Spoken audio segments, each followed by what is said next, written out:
ಆಪದ್ ಬಾಂಧವ, ನಿಮ್ಮಮ್ಮ ಏನ್ ಮಾಡ್ತಿದಾರಲ್ಲಿ?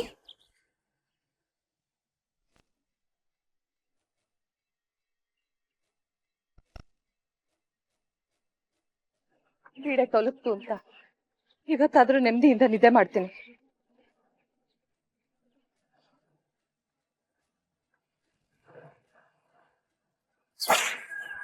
ಅಮ್ಮ ಏನ್ ಮಾಡ್ತಾ ಇದೀಯಾ?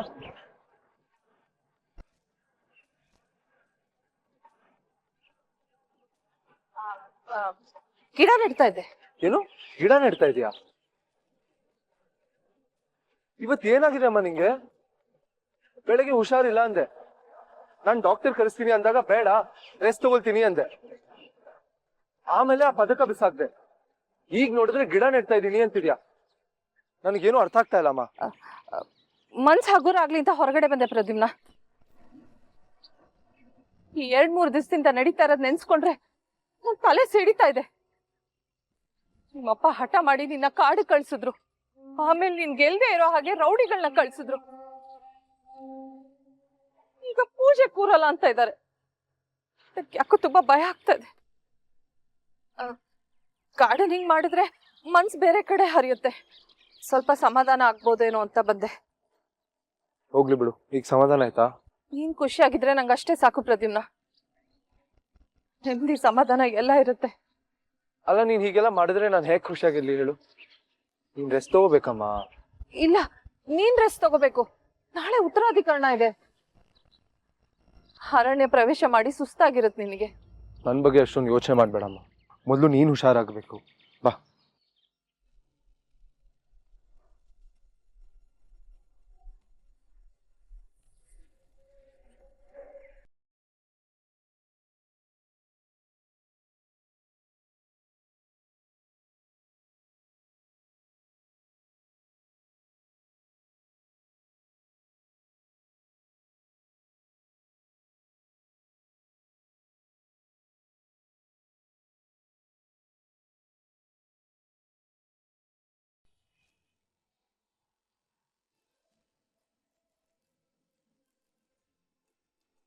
ನಿನಾದಣ್ಣ ಏನ್ ತುಂಬಿಸಿದೆ ಅದ್ರೊಳಗೆ? ಎಷ್ಟು ಭಾರ ಇದೆ ನೋಡು. ಪುಟಾಣಿ, ಒಂದ್ ಟ್ರಾಲಿ ಎತ್ತಕ್ಕಾಗಲ್ಲ ನಿನ್ ಕೈಯಲ್ಲಿ, ಊರ್ ಎಲ್ಲ ಮಾತಾಡ್ತೀಯ. ಪುಟಾಣಿ, ನಿನ್ನನ್ ನಂಬ್ಕೊಂಡ್ರೆ ಅಕ್ಕ ನನಗ್ ಚೆನ್ನಾಗ್ ಬೈತಾರೆ. ಇಲ್ಲಿ ನೋಡು, ಅವಳ ಫೇವ್ರೆಟ್ ಕುರ್ತಾನೆ ಪ್ಯಾಕ್ ಮಾಡಿಲ್ಲ ನೀನು. ಎಲ್ಲಿ ಬ್ಯಾಗ್ ಓಪನ್ ಮಾಡು.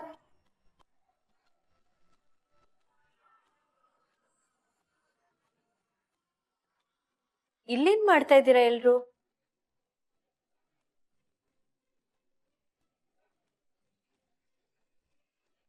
ಏನ್ ಮಾಡ್ತಾ ಇದ್ರಿ ನೀವೆಲ್ರು ಅಂತ ಕೇಳ್ದೆ. ಅಕ್ಕ, ಈಗ ತಾನೇ ಒಂದ್ ಮರ್ಡರ್ ಮಾಡ್ಕೊಂಡ್ ಬಂದಿದೀವಿ. ಬಾಡಿನ ಸೂಟ್ ಕೇಸಲ್ಲಿ ಹಾಕ್ತಿದೀವಿ. ಹೀಗೆ ಗೆಟ್ ಜೋಕ್ಸ್ ಮಾಡ್ತಿರು, ಪೊಲೀಸ್ ಬಂದು ನಿನ್ನ ಇಟ್ಕೊಂಡು ಹೋಗ್ತಾರೆ. ಓ, ಐ ಆಮ್ ಸೋ ಸ್ಕೇರ್ಡ್. ಅಕ್ಕ ಏನಿಲ್ಲ, ನಿನ್ ಸೂಟ್ ಕೇಸ್ ಪ್ಯಾಕ್ ಮಾಡ್ತಾ ಇದ್ವಿ, ಆಗೋಯ್ತು. ನನ್ ಸೂಟ್ ಕೇಸಾ? ಯಾಕೆ? ಅಕ್ಕ ನಾಳೆ ಹೊರಡ್ಬೇಕಲ್ಲ ನೀನು. ನಿಮ್ಗೆ ಯಾಕೆ ಕಷ್ಟ ಕೊಡೋದು ಅಂತ ನಾವೇ ಮಾಡಿದ್ವಿ. ಯಾರು ಹೇಳಿದ್ರು ನಿಮ್ಗೆ? ಅಣ್ಣ ಹೇಳ್ದ. ಓ, ಪ್ರದ್ಯುಮ್ನ ಹೇಳಿದ್ನಾ? ಅಂತೂ ನಿಮಗೂ ನನ್ನ ಈ ಮನೆಯಿಂದ ಆಚೆ ಕಳಿಸ್ಬೇಕು ಅಂತ ಆಸೆ ಇದೆ ಅಂತ ಆಯ್ತು. ಅಕ್ಕ ಯಾಕೆ ಹೇಗೆ ಹೇಳ್ತಿದ್ಯಾ? ಮತ್ತಿನ್ನೇನು, ಗಂಟು ಮೂಟೆ ಕಟ್ಟಿ ಹೋಗು ಅಂತ ಹೇಳ್ತಾ ಇದ್ದೀರಾ. ನಾನು ಈ ಮನೇಲಿರೋದು ನಿಮ್ಗೆಲ್ಲ ಇಷ್ಟ ಇಲ್ಲ ಅನ್ಸುತ್ತೆ. ಹಾಗಲ್ಲ ಅಕ್ಕ, ನೀನೇನ್ ಪರ್ಮನೆಂಟ್ ಆಗಿ ಹೋಗ್ತಿದ್ಯಾ ಹೇಳು? ಟ್ರೀಟ್ಮೆಂಟ್ಗಂತ ಹೋಗ್ತಾ ಇರೋದಲ್ವಾ? ಹೌದಕ್ಕ, ಅಣ್ಣ ಹೇಳ್ತಿದ್ದ ಅಲ್ಲಿ ಟ್ರೀಟ್ಮೆಂಟ್ ಚೆನ್ನಾಗಿದೆ, ನೀನ್ ಮತ್ತೆ ನಡಿಬಹುದಂತ. ದೂರ ಇದೆ ಹೌದು, ಆದ್ರೆ ಬಂದ್ಬಿಡ್ತೀಯಲ್ಲ ನೀನು. ಅಲ್ಲಿಗೆ ಹೋದಾಗ ನನ್ಗೇನಾದ್ರೂ ಆದ್ರೆ, ನಾನು ವಾಪಸ್ ಬರ್ದೇ ಇದ್ರೆ ನಿಮ್ಗೆಲ್ಲ ಖುಷಿ ಆಗುತ್ತಲ್ವಾ?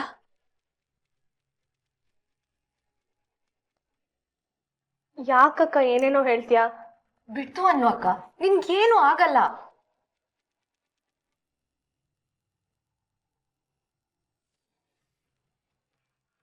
ಯಾಕಕ್ಕ ಇಷ್ಟೊಂದು ಬೇಜಾರು ಮಾಡ್ಕೊಂಡಿದ್ಯಾ? ಅಣ್ಣ ನಿರ್ಧಾರ ಮಾಡಿದಾನೆ, ಅದು ನಿನ್ ಬಗ್ಗೆ ಅಂದ್ಮೇಲೆ ಕಾರಣ ಇಲ್ಲದೆ ಮಾಡಿರ್ತಾನ ಹೇಳು?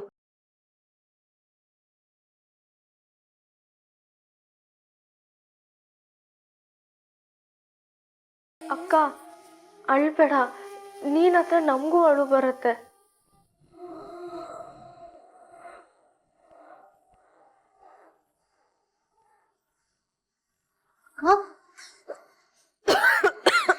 ಅಕ್ಕ ಪುಟಾಣಿ, ಹೋಗೋ, ಬೇಗ ನೀರು ತಗೊಂಬ.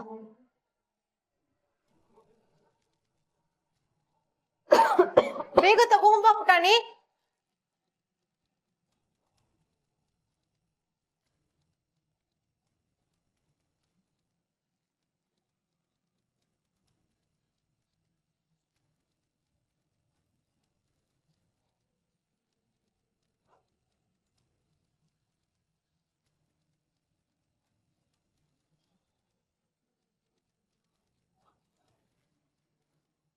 ಅಕ್ಕ, ಅಲ್ಲಿರೋದು ಆಮ್ರಪಾಲಿ ಫೋನ್ ಅಲ್ವಾ?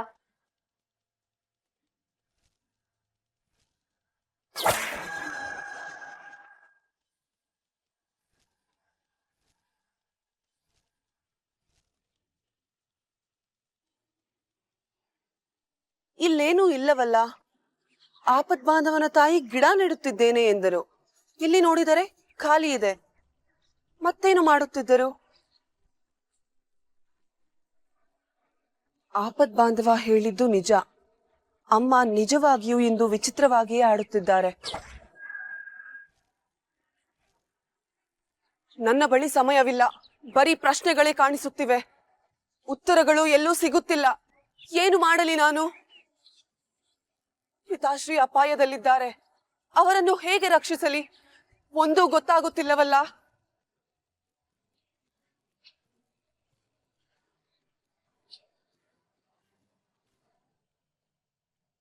ಇದು ಆಮ್ರಪಾಲಿದೆ ಫೋನ್ ಅಲ್ವಾ ಅಕ್ಕ? ಓ ಎಸ್, ಅವ್ರದ್ದೇ ಇರಬೇಕು. ಅಲ್ಲ, ಇದು ಮೋಸ್ಟ್ಲಿ ಯುಕ್ತಿ ಫೋನ್ ಅನ್ಸುತ್ತೆ. ಇರ್ಬೋದು. ಆಮ್ರಪಾಲಿ ಮತ್ತೆ ಯುಕ್ತಿ ಹತ್ರ ಒಂದೇ ತರ ಫೋನ್ ಇದೆ ಅಲ್ವಾ?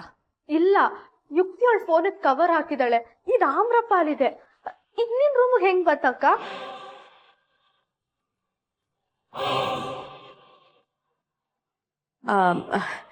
ನನಗೂ ಗೊತ್ತಿಲ್ಲ ಪುಟಾಣಿ, ನಾನು ಅದೇ ಯೋಚನೆ ಮಾಡ್ತಾ ಇದ್ದೀನಿ. ಹಾ, ಆಗ್ಲೇ ಯುಕ್ತಿ ಬಂದಿದ್ಲು, ಬಿಟ್ಟು ಹೋಗಿದ್ದಾಳೆ ಅನ್ಸುತ್ತೆ. ಯುಕ್ತಿ ಇಲ್ಲಿಗೆ ಬಂದಿದ್ಲ? ಯಾಕೆ? ಅಯ್ಯೋ, ಅವಳದಿದ್ದೇ ಇರುತ್ತಲ್ಲ ಅನ್ಯ. ಪ್ರದ್ಯುಮ್ನ ನನ್ನ ಹತ್ರ ಮಾತಾಡ್ತಿಲ್ಲ, ಅದು ಇದು ಅಂತ ಇದೇ ಕಂಪ್ಲೇಂಟ್ ಹೇಳಕ್ ಬಂದಿದ್ಲು. ಅವಳು ಮಾಡೋ ಕೆಲಸಕ್ಕೆ ಅಣ್ಣ ಇಡೀ ಜೀವನ ಅವಳ ಮುಖಾನೂ ನೋಡಲ್ಲ. ಹಾ, ನಾನು ಹಾಗೆ ಹೇಳಿ ಕಳಿಸ್ದೆ.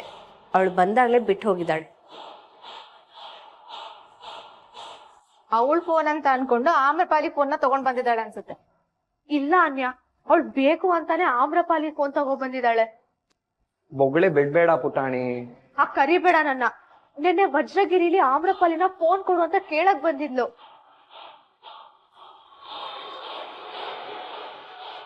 ನಿಜವಾಗ್ಲೂ ಕೇಳಿದ್ಲ ಪುಟಾಣಿ? ನಿಜವಾಗ್ಲೂ ಕೇಳಿದ್ಲು. ಬೇಕಾದ್ರೆ ಆಮ್ರಪಾಲಿನೇ ಕೇಳು. ಹೌದೌದು, ಯುಕ್ತಿ ಮಾಡೋ ಕೆಲಸನೇ ಇದು. ಹೌದೌದು, ಮನೆಗ್ ಬಂದಾಗಿಂದ ಆಮ್ರಪಾಲಿನ ಕಂಡ್ರೆ ಆಗಲ್ಲ ಅವಳಿಗೆ. ಮಾಯಿಗೂ ಅಣ್ಣನ್ಗೂ ಯುಕ್ತಿ ಮಾಡೋ ಎಲ್ಲ ಕೆಲಸ ಗೊತ್ತಾದ್ರೆ ಅಷ್ಟೇ ಕತೆ.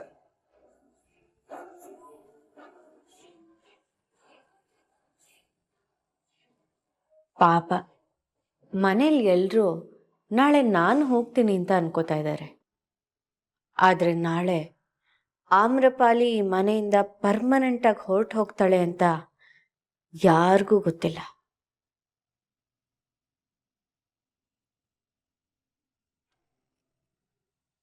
ಆಮ್ರಪಾಲಿ, ಎಷ್ಟೆಲ್ಲ ಹೇಳಿದೀನಿ ನಿನ್ ಫೋನ್ ಎಲ್ಲೆಲ್ಲೋ ಬಿಟ್ಬಿಟ್ಟು ಬರ್ಬೇಡ ಅಂತ. ತಗೋ.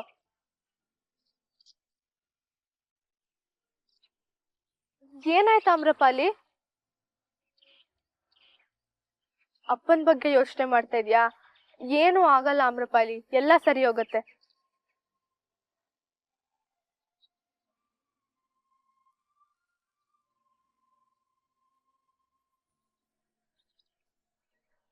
ಅರಸು ಮನೆತನದವರು 300 ವರ್ಷಗಳ ಹಿಂದೆ ವಜ್ರದ ವ್ಯಾಪಾರ ಶುರು ಮಾಡಿದಾಗ ವಜ್ರದ ಕಣಿಯಲ್ಲಿ ಸಿಕ್ಕ ಮೊದಲನೇ ವಜ್ರ ಆಯಿತು.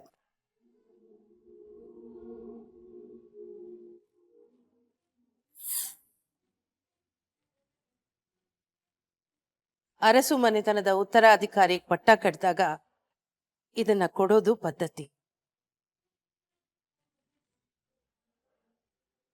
300 ವರ್ಷಗಳಿಂದ ಮುರಿದೆ ನಡೆದು ಬಂದಿರೋ ಶಾಸ್ತ್ರ ಇದು. ಮುರ್ದಿಲ್ಲ ಅಂತ ಸುಳ್ಳ್ಯಾಕೆ ಹೇಳ್ತೀಯ ಮಾಯಿ? ಶಾಸ್ತ್ರದ ಪ್ರಕಾರ ಮಾತಾಡೋದಾದ್ರೆ ನನಗ್ ಬರ್ಬೇಕಿತ್ತು, ಕೊಟ್ರಾ? ಇಲ್ವಲ್ಲ.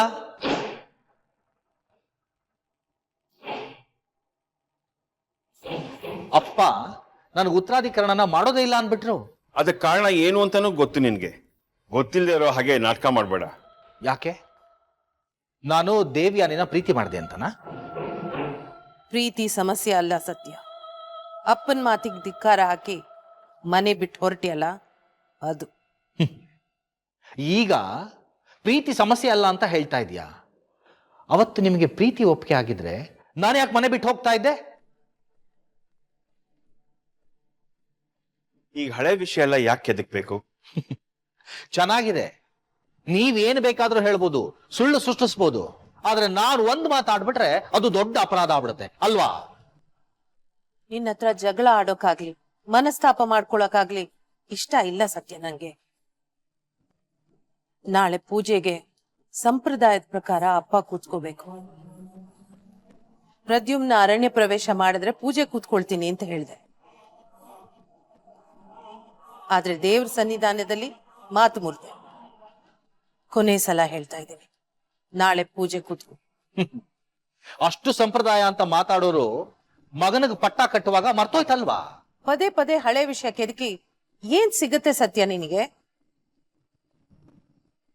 ನಾಳೆ ಪೂಜೆ ಕೂತ್ಕೋತೀಯೋ ಇಲ್ವೋ? ಇಲ್ಲ, ನಾನ್ ಕೂತ್ಕೊಳ್ಳಲ್ಲ. ಅವನೇ ಅನ್ನಲ್ಲ ಮನೆಯವ್ರು ಕೂತ್ಕೋಬಹುದು ಅಂತ. ಅಯ್ಯೋ, ನೀವು ಕೂತ್ಕೊಳ್ಳಲ್ಲ ಅನ್ನೋ ಬೇಜಾರಿಗೆ ಅವನು ಹಾಗೆ ಹೇಳಿದ್ದು ಬಾಬಾ. ನೀವು ಕೂತ್ಕೊಳ್ತೀರಾ ಅಂದ್ರೆ ಅವನಷ್ಟು ಖುಷಿ ಪಡೋರು ಬೇರೆ ಯಾರು ಇಲ್ಲ. ಒಪ್ಕೊಳ್ರಿ. ಸತ್ಯ, ನನಗ್ ಗೊತ್ತು ಅಪ್ಪ ನಿನಗೆ ಉತ್ತರಾಧಿಕರಣ ಮಾಡದೇ ಇದ್ದಾಗ ನಿನಗೆ ಎಷ್ಟು ಬೇಜಾರಾಯ್ತು ಅಂತ. ತಪ್ಪು ಯಾರ್ದು ಅಂತ ನಾನು ಬೆರಳು ಮಾಡಿ ಯಾರ ಕಡೆನೂ ತೋರಿಸ್ತಾ ಇಲ್ಲ, ಕೆಟ್ಟಗಳಿಗೆ. ಆದ್ರೆ ಆ ಸಿಟ್ಟನ್ನ ನಿನ್ ಮಗನ್ ಮೇಲೆ ತೋರಿಸ್ಬೇಡ. ಪೂಜೆ ಕೂತ್ಕೋ ಸತ್ಯ. ಒಪ್ಕೋ ಅಣ್ಣ. ಒಪ್ಕೊಳ್ಳಿ ಬಾವಾ.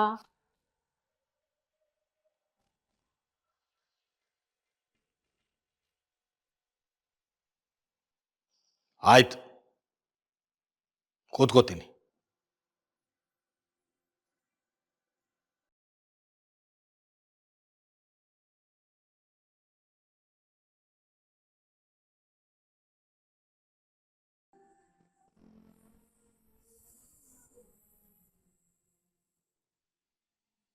ಈಗ ಒಪ್ಕೊಂಡಿದ್ದೀನಿ. ನಾಳೆ ಬೆಳಗ್ಗೆ ಉತ್ತರಾಧಿಕರಣ ನಡೆದ ಹಾಗೆ ಏನು ಮಾಡಬೇಕು ಅಂತ ನನಗೆ ಚೆನ್ನಾಗಿ ಗೊತ್ತು.